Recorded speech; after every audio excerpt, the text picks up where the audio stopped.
So this episode's about watermakers, and I just wanted to share with you some information that I think for me is a real game changer around watermakers, and it's completely changed my thoughts on how I'm going to design a watermaker.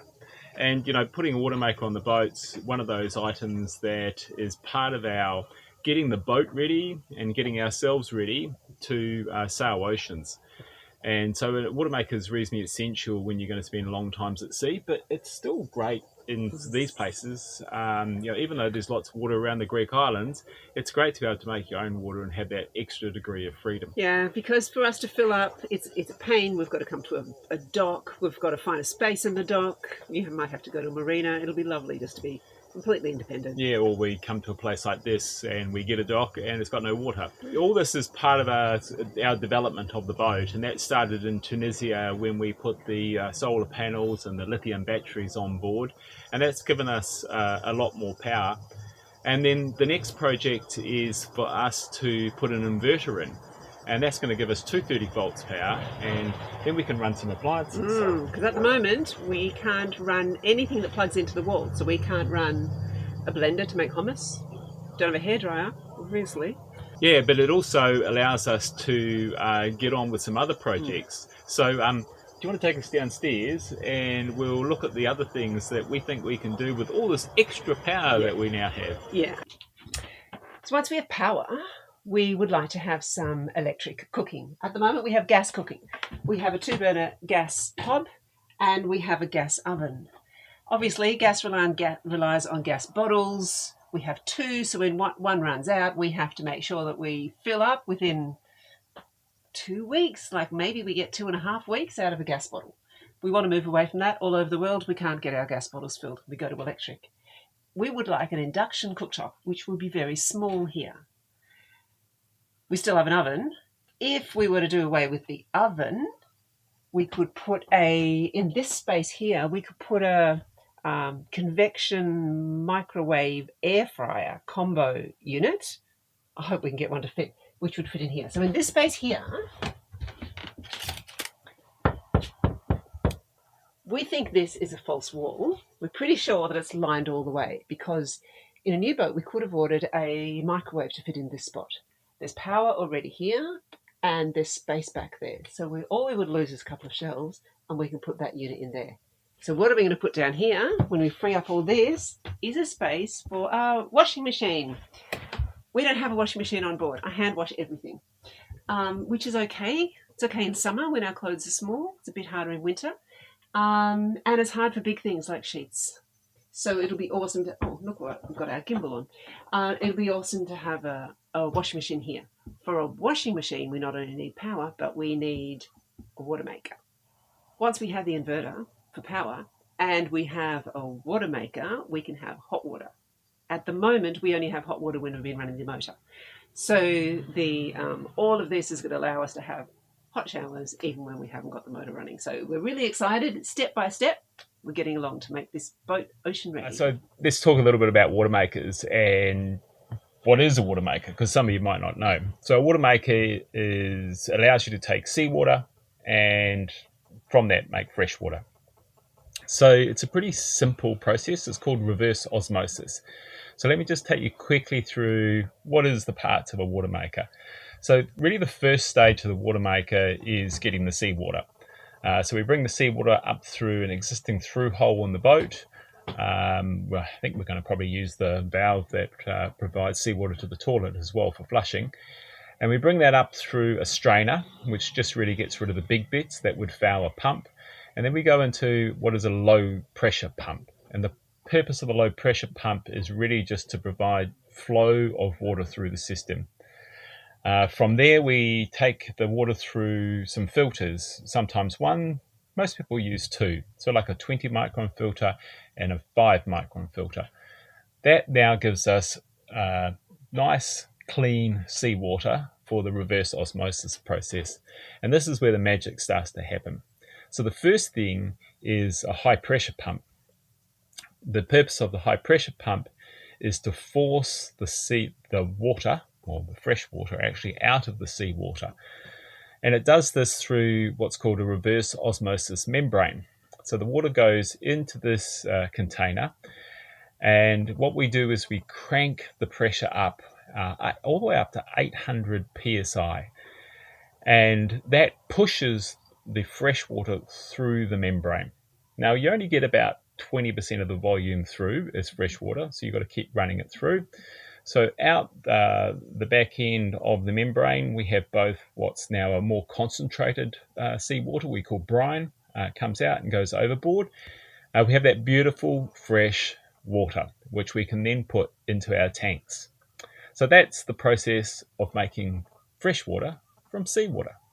So one of my longer term projects is watermaker, and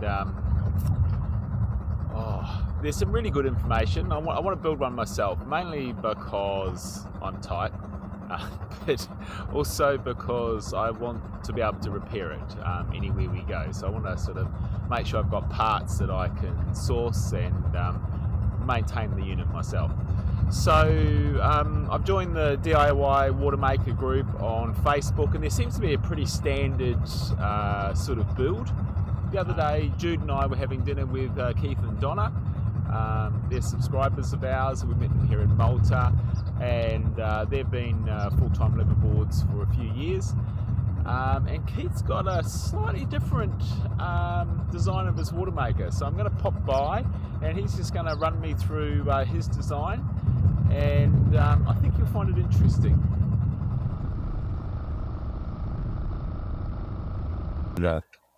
This is my test water one. Oh, yeah. So I can just step it over the side, and I can fill up a bucket to make up water for backwash and, for preserving it. Yep, yep. Like, some people have one that go to a sink, something like that, but I just don't want to get in the pipework of the boat. So I'll start it up first time, bring the pressure up. I can just test it here. Yeah. Or I can put it in a cup and just do conductivity test on it. Yeah. And then I just switch it over the valves there, which go to the front tank, the back tank, or right to the front here, or the test tank. Yep. I also have a valve on the discharge for the membrane there, but when it is preserved, like that, it does go up and create a loop, so the membrane doesn't drain when you preserve it, or when you've got fresh water in it. But when I do turn it on, I've also got a valve for the discharge over the side, so basically it does stay wet in there. Yeah. So it just helps them stop them drying out and stop them getting buggered. But yeah, so if you want to have a look in there, you'll see we've got a needle valve in there at the end of the 40-inch membrane, and they'll add that in. Oh, yep. And your pressure gauge in there. Up a little higher up, you can see it. Yeah. And your needle valve, your pressure gauge, you want to be running about 800 psi. And that little stainless steel pump in there, that 12-volt continuous pump, that's your high pressure pump.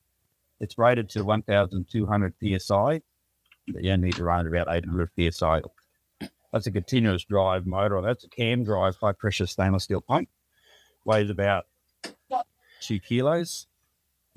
Yeah. It's completely silent, makes no noise whatsoever. Yeah. And runs like on 8 amps, 12 volts. Yeah. But So as we were talking the other day, I think that's the big thing for me is it running silent, because my view was they were always bloody noisy. So I wanted to produce as much as I could possibly can in the shortest possible time to be done with it. that's generally what most people are after, but depends. The more water you produce, the more power you're going to use. Yeah. It's simple as that. There's no other way around it.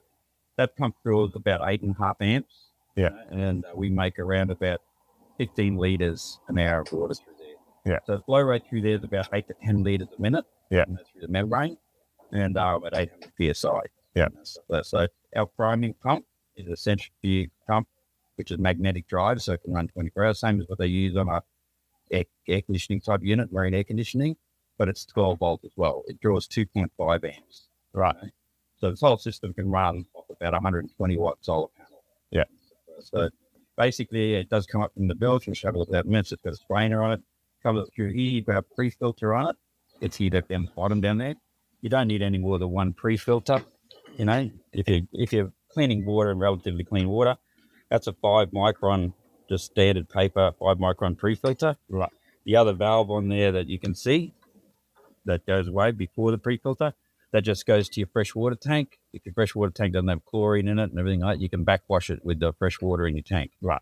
You just close your valve from your priming pump, open your supply pump, and then it just your pressure in your boat goes through the membrane. Now you don't have to have the pressure pump on to flush your membrane. Oh, your main pressure pump there. Yeah. You don't have to have that on to flush the membrane with fresh water. Yeah. Yeah. It's just using the water pressure off the boat. Water pressure off your boat. Yeah. Yeah. Which is more than sufficient because you're only just slowly running it through it anyway. Yeah. We have a discharge on the outside so you can see it coming out. Yeah. Yeah. So basically, like we put our switching in here, which is your switch for your prime pump. You turn your priming pump on first. Make sure your seacock's open. Yeah. You'll see your water coming out the back here even without the pressure pump running. Yeah. Once you've got good flow out there, you turn your pressure pump on.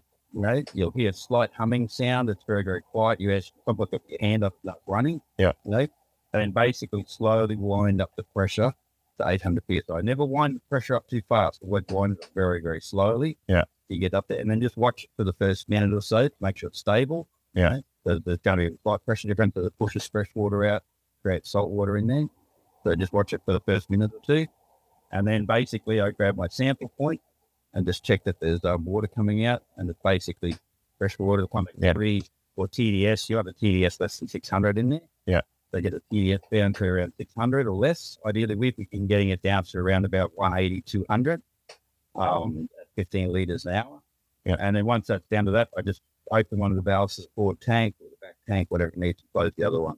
Yeah. We generally can run it for about 4 hours a day. Now it makes about 60 litres. Yeah. A day. And then that way you don't have to be flushing it every day. You don't have to be putting fresh water in it every day. All that sort of stuff. Again, they're a continuous run pump. And a priming pump, you could run it 24 hours a day if you've got the power there. Or if you've got 10 hours of sunlight, you could run it for 10 hours and make 150 litres. You get 200 litres probably in that 8-hour period. Yeah. It varies a little bit depending on the temperature of the water, the conductivity of the water, and the quality of the water you're putting through it. Yeah. So basically, the colder the water, the better it works. Yeah. So the advantage that you've got, because it's silent run, you're running it every day. Yeah. So you don't really have any major care and maintenance of your membrane because it's getting used every day. Yeah. If you've got a boat that's 42 feet, and you've got a capacity of 500 litres, you're using around about 40 to 60 litres a day, this sort of system's ideal because you can run it for a couple of hours a day. If it's an overcast day or a rainy day, you still got to reserve your tanks, Then when the sun is out, you can actually run it for maybe 3 or 4 hours a day or 5 or 6 hours, Yeah. And you can just map mileage on your battery monitor. Yeah.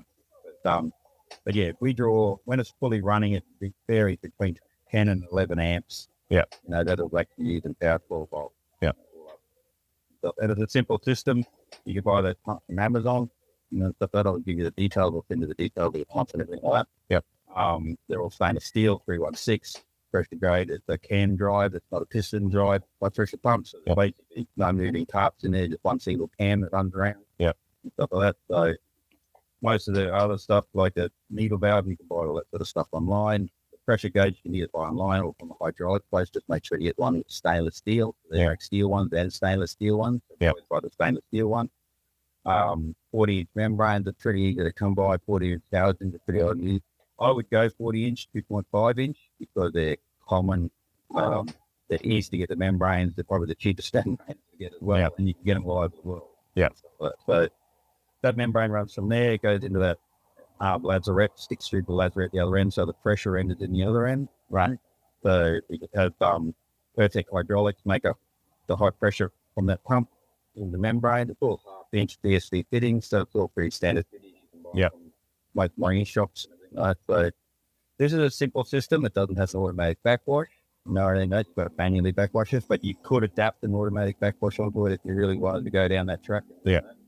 But it's more about understanding your watermaker and how it works. Yeah. They're pretty simple. So I don't think you have any problems. But the way that you design this, then your most common thing here is going to be pickling rather than backwash, because when you're living on the boat, it's really not going to require a backwash. No, that's right. It doesn't require a backwash. When you're living on the boat, you're using it all the time. You can run for 2 or 3 days, leave salt water membrane for maybe 2 or 3 days. I generally try and backwash it with a bit of fresh water straight away, which you do. You just close that valve, open the other one. Yeah. Run it for about 15 seconds, 20 seconds. Yeah. You can grab a bit of water out of the back end, taste it if Yeah. Basically, that you got the pressure. But I know from experience that takes about 20 seconds or so, 25 seconds. Yeah. The pressure water, we've got the thing to flush through there. Don't need to be flushing all your water through it, just slowly flushes the salt out of it. Yeah. But then you can leave that fresh water in there for probably 7 days, up to about 7 days. Then you need to reflush it with a bit of fresh water again. Yeah. But if you are going to pickle it, we have I made up a container. Mostly I can tell. Looks like this. Right. So it's basically just a bucket. You need about 10 litres minimum. And then I've got a fitting on it with a valve. So down on the bottom of the, in the bilge where the priming pump is, where it sends the water up to here, we have a T-piece in it. Yeah. So we can close off the seacock. We've got a short hose that's only about a metre long that clips onto here. Yeah. It's already wound up down there. Yeah. It clips onto here. We put the RO water in here, 10 litres. Yeah. Put in about 2 scoops full of your pickling solution, stir it up. Turn the priming pump on and the pressure pump on. Yeah. The bucket sucks down, like I said, over about a minute, about 11, 12 litres. So the priming pump up about 11 litres a minute. Yeah. In a centrifuge pump, it doesn't matter if it backs up, because it's magnetic drive. It's 11 litres a minute at about 2.5 bar, so that's enough to easily push the water for 3-4 metre head lift. Yeah. And also push it through a filter. Yeah. Stuff like that. And then still get around 10, 11 litres, no problem with the priming pump, which is only going to use the maximum of 8, Yeah. for that size. So basically, so we just mix the solution up from here. So once it's run down, we then close the valve inside there. We come up here and we close the exit valve, the membrane. Now, keep in mind when you backwash it, the membrane's not pressurized. It's got to be depressurized. Pressurized, it's very depressurized. Basically, just let it flush out. It's completely flushed out. And you'll be working out the back. And the membrane should be situated so it still has that preserving solution in it. Don't have it up high where it can gravity drain out. So even though out where it is, it can't drain out because it's actually got a loop. Right. Which goes up high, so the outlet goes up higher than the membrane. And as a double factor, we just got a valve on it as well. Yeah. And then basically your pre-filter, all your lines, your membrane, everything is pickled. Yeah. Some people make the mistake of sometimes just pickling membranes, but then they get algae growing in their pre-filter. Yeah. They get algae growing in their line, pump up and strainer and everything like that, and then that'll end up getting pumped through after they come back. Right. Yeah. That's the boat. Yeah. They find the white clots up when they have the Yeah. Yeah. Okay. they need to be aware of that. But we've got a pond in there that can show you where it is. Yep. So just so people know, what's your background with RO systems?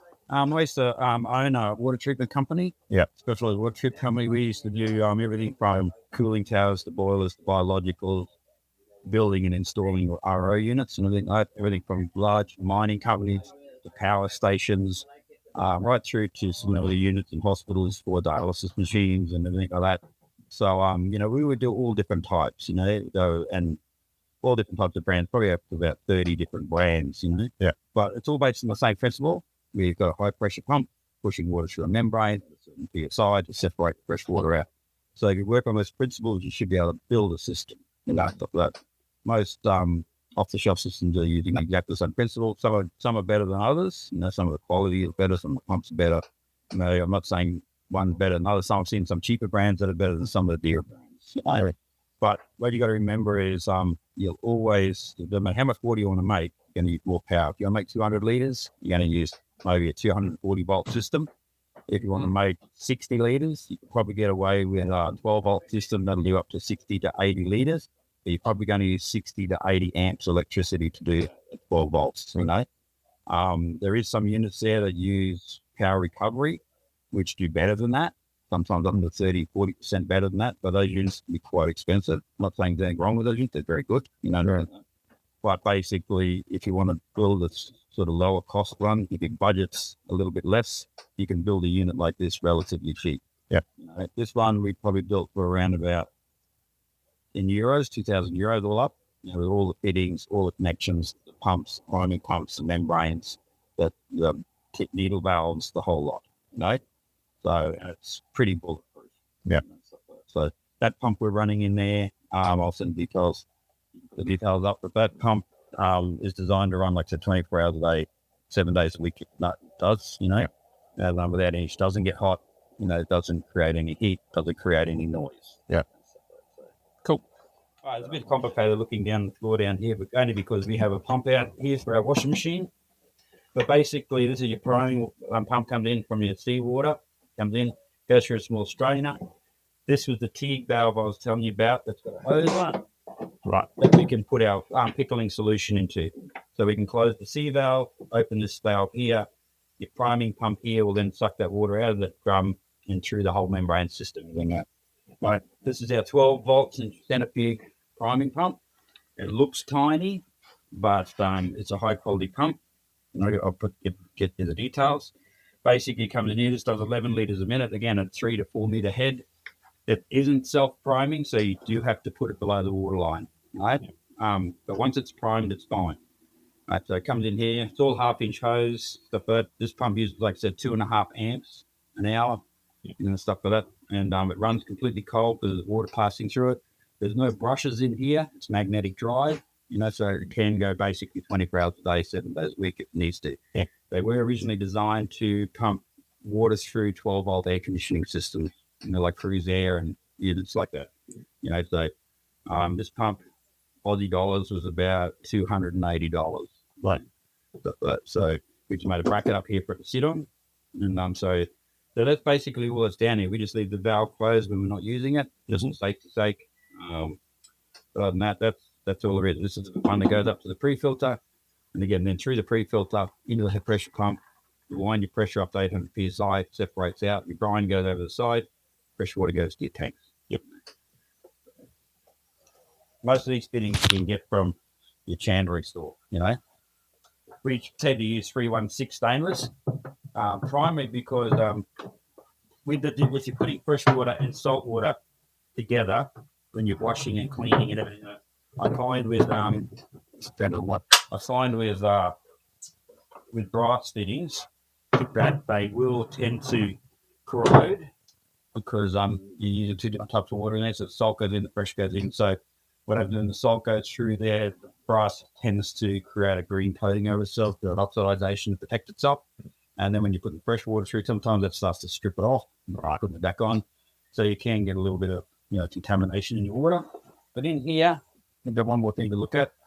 Like from a lady's point of view, there's also the issue, like people don't realise, is when you're making fresh water, the RO membrane will take out everything. It takes out basically all the salt water out of the system, or 99% of it, but it also takes out all the minerals out of it as well, a lot of the minerals. So if you're going to be using that water all the time, especially as you get older, there's osteoporosis reasons, you start drinking that water all the time, it'll start to get your kidneys, everything, and basically it'll start to strip out the calcium out of your body. So you can get issues with, weakening of your bones, all that sort of stuff. So, if you're drinking a lot of beer and maybe a few other things, you can top your calcium levels back up. But ideally, I strongly suggest anybody puts an RO unit to put a mineralizer in. So ours goes through the tanks, and in the showers and in the sink, we just have a standard filter on it. Yeah. Like you would have we have a carbon filter on it. But in for the RO water, which is a separate tap here, so we use that for filling water bottles. This also you can use for like the tap water in different countries and everything as well. So basically, it comes from the tanks into here, but before it gets here, it goes through down the tin, or it gets the stuff out. But we have an activated carbon filter down in here. All right, now we put that on the drinking water tap only, so that we've got an activated carbon filter. So if we do have to use marina water that hasn't been treated with chlorine, basically that's going to take all the chlorine out. It's going to reduce the bacteria level to 99% and stuff like that. But at the same time, then before it gets to this tap here, after the filter, it goes through a mineralizer. Right? Now this is a mineralizer. You can buy these mineralizers. You can get them online. You can get them from specialty water suppliers. Basically, it puts minerals back into the water before you drink it. So you're getting things like calcium and magnesium and phosphorus and stuff like that. Going to go through there, and then you're not going to have the stripping effect from the RO water. And So how long does that cartridge last? Well, generally we find it lasts. You can see inside of it. You can actually see it start to slowly dissolve a lot of the product in there. Right. But generally around about 1 to 2 years easily. You know. So, and that's if you're putting maybe you could probably put 500 liters, a week through there. Yeah. And it still lasts you a year or two. Yeah. Okay. Shit at all. They're not expensive. They're probably out in Aussie dollars, $150. Yeah. Something around like that. Really little push on fittings because once you're on the far side of it, basically on the low pressure side anyway. Yeah. Except for your pressure pump, which is only about 2.5 bar, I think. Yeah. So, but it is. I would recommend always putting this in. You could get away without it if you're just brushing your teeth with it and having a glass of water every now and then. But if you're going to be relying on it for drinking water long term on the boat, I was trying to just putting a mineralizer in there. It's just probably better for your health. Yeah. So, and like I said, and a pre-filter, a secondary filter. Yep. So you never know what's in your tank. You never know what you pick up. Foreign countries don't always chlorinate their water and stuff like that. And they're probably bacteria tolerant. That's people living in that country with that particular bug. You might be if you just arrived here. Yeah. So that carbon filter is just for your drinking. That's the drinking water only. Yeah. We don't filter it through a carbon filter for the showers or anything like that. But you're trying to drink water. Yeah. But the drinking water we run through the carbon filter, through the mineralizer. Yeah. From then into that thing. And the flow rate through here is obviously going to be less because of the fact that it's got to go through all that process. Yeah. Whereas your normal water, it's a lot higher, but your filtered water is going to be pumping quite a bit of pressure through that activated carbon filter. Yeah. So I can test the water in here, and it's basically got very, very low conductivity. Yep. And we've sent some samples away, and there's basically zero bacteria in there. Yeah. So, and then you can put that in your bottle of water, put it in the fridge, and go around, brush your teeth with it, whatever like that. That's great. But and again, because you're just using it without not running down your mineralizer as much, or clogging up your free filter and your carbon filter as much. But other than that, that's pretty much the simple basics of it. That's great. Thank you. All that stuff you should be able to buy online. Yeah. And get it to you somehow or stuff like that. It's pretty easy to get in Australia if you're there, or probably if you're in the US, or in the UK. All those parts you'll be able to get from our supplier off the shelf. And draw a schematic and put it together. You don't have to have it in the configuration we have it here. We just have it conveniently where it fits. Yeah. And stuff like that without it intruding onto our life. So, and somewhere with how we have it in the back, I can just reach in there once I swing on, I can wind the pressure up. Even if I've got stuff in the hatch, I can see the water coming out the back. Yeah. And I just got to remember to turn it off in a couple of hours because you can't hear it. Yeah. So maybe you should just fit an alarm to it. Yeah, maybe. Maybe I suppose eventually tanks will start to overflow. All right. Or it could be going for days if it gets turned off. Yeah. But, again, you can make it as complicated as you want. Yeah. People can put alarms, they can put lights, they can put flashing things on, they can put all their backwashes and everything on. You don't necessarily need all that. You just got to understand your system. Yeah. Yeah. All right. Thank you very much. No problem.